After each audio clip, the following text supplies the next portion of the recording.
প্রথমেই ভ্লগটা দেখানোর জন্যই ক্ষমা চেয়ে নিচ্ছি। তোমরা বলবে দেখানোর জন্য কেন? লিটারেলি এটা 31 তারিখে ভ্লগ, যেদিন কালী পুজো ছিল। ডিউ টু সাম রিজন আমি ভ্লগ কন্টিনিউয়াসলি দিতে পারছি না, তার জন্য আমি এক্সট্রিমলি সরি। তবে আজকে হচ্ছে 18th অফ নভেম্বর, যেদিন আজ এই ভ্লগটা পোস্ট করছি, এবং আজকেও আমার শরীরটা বেশ খারাপ। তবু দেখলাম ভ্লগটা যেহেতু বানিয়েছি, good morning everyone. Good morning বলা চলবে না, গুড আফটারনুন হয়ে গেছে। যদি এর আগের ক্লিপটায় তোমরা দেখলে যে আমি পার্লারে গেছিলাম, সকাল থেকে ভীষণ চাপ ছিল, কাজটা সেরে এসে বাড়িতে এখন আমি স্নান করতে যাচ্ছি। তো ঘটনা হচ্ছে যে উপোস করে রেখেছি, কালকে তোমাদের বলেছিলাম মা কালীর পুজো দেবো ওই গোপালপুর একটা গ্রামে, ওখানে মা কালী ভীষণ জাগ্রত। তো সেই জন্য উপোস করে রেখেছি, নির্জলা উপোস। একটু তো টায়ার্ড বা উইকনেস লাগছে, কারণ জলটাও পেলে অন্তত হতো, বাট এটা আমি নিজের মন থেকে করছি, তো সেই জন্য একটু তো ধরো স্বাভাবিকভাবে একটু অসুবিধা হতেই পারে। তো যাই হোক, সেই জন্য একটু কেমন একটা ফিল হচ্ছে, কিন্তু এছাড়া আমার কিন্তু ওভারঅল সবটা করে খুব ভালো লাগছে। এখন আমি স্নান করতে যাবো, পার্লারে কাজটা সমস্ত সেরে চলে এসেছি। স্নান করে রেডি হয়ে একবার বাড়িতে পুজো দিয়ে দেবো, তারপর পার্লারে পুজো দেবো, দিয়ে তারপর সন্ধ্যেবেলা যেমন বেরোনোর তেমনি বেরোবো। চলো আজকে এবছরের দিওয়ালি কাম কালী পুজো ব্লগটা স্টার্ট করা যাক। কালকেই চলছে যদিও, আশা করি তোমাদের ব্লগটা যেটা দেখছো সেটা ভালো লাগছে।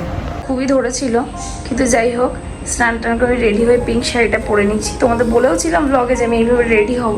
প্রথম মনে হচ্ছিল রেডি হতে ইচ্ছে করছে না, থাক। তারপর দেখলাম এত কষ্ট করে সব কিছু প্ল্যান করেছি, একটু রেডি হব না। এখন রেডি হয়ে আমি যাচ্ছি পার্লারে গিয়ে পুজো দেবো, বাড়িতে এসে পুজো দেবো, দেন আবার সন্ধ্যায় বেরোবো। আমাকে অবশ্যই জানিও যে এই লুকটা কেমন লাগছে। সিম্পলভাবে একটু সেজে নাও, শাড়ি পরলে না একটু না সাজলে কেমন একটা লাগে, তো সেই জন্য নিজের মতো করে একটুখানি সেজে নিলাম।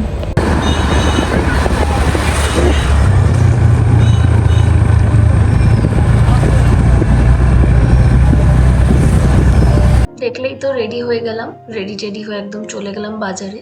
অনেক জায়গায় পুজো দিতে আছে, প্লাস আমি উপোস করেও রেখেছি, সেটাও তোমরা জানো। হ্যাঁ, লাড্ডুও 5টা। আমার সবচেয়ে বেশি খারাপ লাগে কি জানো তো? যখন আমি তোমাদের সঙ্গে কিছু কথা শেয়ার করতে পারি না। মনে হয় শেয়ার করছি মানে তোমাদের মধ্যে সবার সঙ্গে শেয়ার করছি, যারা অফকোর্স আমার শুভাকাঙ্ক্ষী। নেগেটিভ পার্সনদের আমি আমার লাইফ এবং মন প্রত্যেকটা জায়গা থেকেই দূরে রাখি, বাট অনেক পজিটিভ পার্সনও তো আছো, যারা আমাকে অনেক সময় অনেক শক্তি জুগিয়েছো। কিন্তু এমন একটা পরিস্থিতির মধ্যে দিয়ে যাচ্ছি, যেখানে দাঁড়িয়ে তোমাদেরকে চাইছি, অনেক কিছু বলতে চাইছি, কিন্তু আমি বলতে পারছি না। কিন্তু মানে কি বলবো, জানি না আদৌ বলতে পারবো কিনা, কিন্তু এটার জন্য বেশি মন খারাপ হচ্ছে আমার। বাড়ির ঠাকুরকে পুজো দিয়ে দিলাম, পার্লারও পুজো দিয়ে দিয়েছি। এবার শাড়িটা ছাড়বো, একটু টায়ার্ড লাগছে, একটু রেস্ট করবো। তারপর বাড়িতে সন্ধ্যাবেলা উপরে মোমবাতি বা প্রদীপ দেবো না, এবার মোমবাতি দেবো। কিছু ক্যান্ডেলস কিনে নিয়ে এসেছি, তোমাদের সঙ্গে একটু শেয়ার করি। 3 প্যাকেট মোমবাতি নিয়ে এসেছি। ক্যান্ডেলসগুলো কেমন হয় জেনারেলি দেখাই তোমাদের। এই যে এই রকম ধরনের হয় আর কি, এগুলো প্রদীপে জ্বালানো। এগুলো অনেক মানে এই প্রদীপ জ্বালানো থেকে এটা অনেক ইজি, যদিও প্রদীপ দেখতে বেশি ভালো লাগে। এবছর আমরা ডিসাইড করছি ক্যান্ডেলটাই দেবো। মোটামুটি আগের দিন রাত্রে খাওয়ার পর আর কিছু খাইনি তো, সকাল থেকে সব ঠিকই ছিল, কিন্তু সন্ধ্যার দিকে আর শাড়িটা পরে উঠতে পারলাম না। আগের ব্লগে দেখিয়েছিলাম তোমাদের যে আমি শাড়ি পরবো কালী পুজোর রাতে, বাট সেটা আর সম্ভব হলো না। তাই এই স্যুটটা পরে এই বছরের দিওয়ালিটা সেলিব্রেট করলাম। এছাড়াও আরেকটা কথাও বলে রাখি, আমি যাব সেই গোপালপুর, অনেকটা স্কুটি জার্নি করে যেতে হবে, শাড়িটারি পরে অত সামলাতে পারবো না আমি। সেই জন্য আমি দেখলাম যে যেহেতু একটু উইক লাগছে, সেহেতু সালোয়ার স্যুট পরে যাওয়াটাই বেটার। তো সবার প্রথমে রেডি হয়ে চলে গেলাম পাড়ার পুজোর মণ্ডপের ওখানে। আমাদের এখানে কালী পুজোটা বেশ ভালোই হয়, ছোট করে হয় কিন্তু বেশ ভালোই হয়। ওখান থেকে সোজা চলে যাচ্ছি এবার আমরা কঙ্কালীতলার দিকে। ভাবলাম গোপালপুর যখন যাচ্ছি, কঙ্কালীতলা থেকে গোপালপুরটা একটু, তবে দেখলাম কঙ্কালীতলা পেরিয়ে যখন যাচ্ছি, তখন একবার কঙ্কালীতলায় দেখে আসি সব কেমন কি হচ্ছে, ঠাকুরের দর্শনটা যদি করা সম্ভব হয়। কিন্তু যা ভিড়। আমরা বাইরেটা খানিকক্ষণ ছিলাম, এটা ঘোরাঘুরি করলাম, বেশ সুন্দর সাজিয়েছে কঙ্কালীতলাটা, আর সেটারই কিছুটা অংশ তোমাদেরকে দেখানোর চেষ্টা করলাম। খানিকক্ষণ ঘুরে টুরে নিয়ে তারপর এবার সোজা চলে যাব ভাস্করদার ওখানে গোপালপুরে।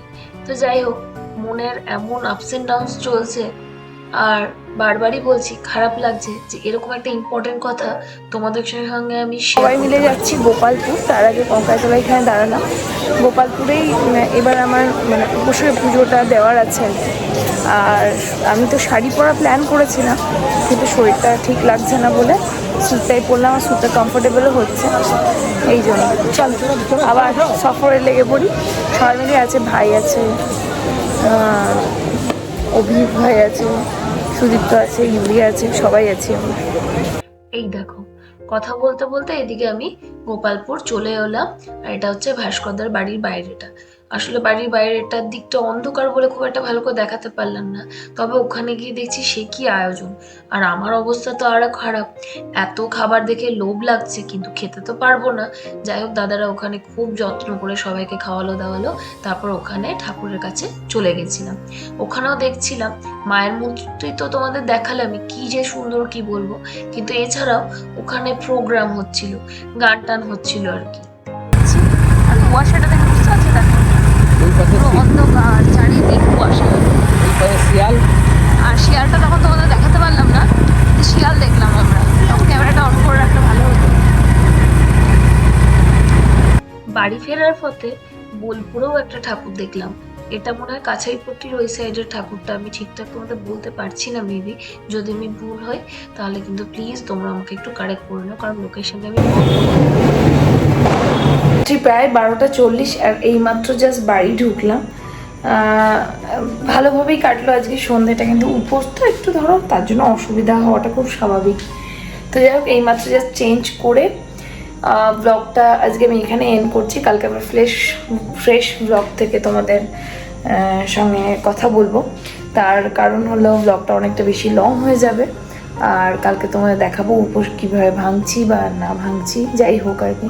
তো যাই হোক, পুজো যেহেতু পুজো ওদিকে এখনও হয়নি গোপালপুরে, তোমাদের ব্যাপারটা একটু বলে দিই। আমি ওখানেই আর কি ঠাকুরের পুজোটা দেবো, এবং ওখানেই আর কি বলতে পারো যে মানসিকটা করা ছিল আমার। তো সেই জন্য ওখানে যতক্ষণ না পুজো হচ্ছে ততক্ষণ আমি এইভাবেই নির্জলা উপোসটাই করবো ভেবেছিলাম। তো নির্জলা মানে জল টল খাওয়া যায় না, উপোস মানে খাবার তো খাওয়া যায়ই না, জল পর্যন্ত খেতে পারবো না, সেই রকমই উপোস করেছি। তো যতক্ষণ না ভোরবেলা অবধি পুজো হচ্ছে ততক্ষণ আমি কিচ্ছু খেতে পারবো না। এখন আপাতত এই মেকআপ রিমুভ করে শুয়ে পড়বো, কারণ একটু টায়ার্ড তো লাগছে, খুব স্বাভাবিক। তো চলো, তোমাদের দিওয়ালির ব্লগ কেমন লাগলো অবশ্যই আমাকে নিচে কমেন্টসে জানিও। আর অবশ্যই এটাও জানিও যে তোমরা তোমাদের দিওয়ালি কীভাবে এবছর সেলিব্রেট করলে। এবছর না সবটাই প্রথম থেকেই একটু বলে নিই, দুর্গা পুজো, লক্ষ্মী পুজো, কালী পুজো, সবটার মধ্যে না কোথাও একটা কিছুর অভাব আছে। তো যাই হোক, মানে কেন এটা হচ্ছে আমি নিজেও বুঝতে পারছি না, কিন্তু কিছু তো অভাব আছে। তো চলো, দেখা হচ্ছে কালকের নতুন ব্লগে।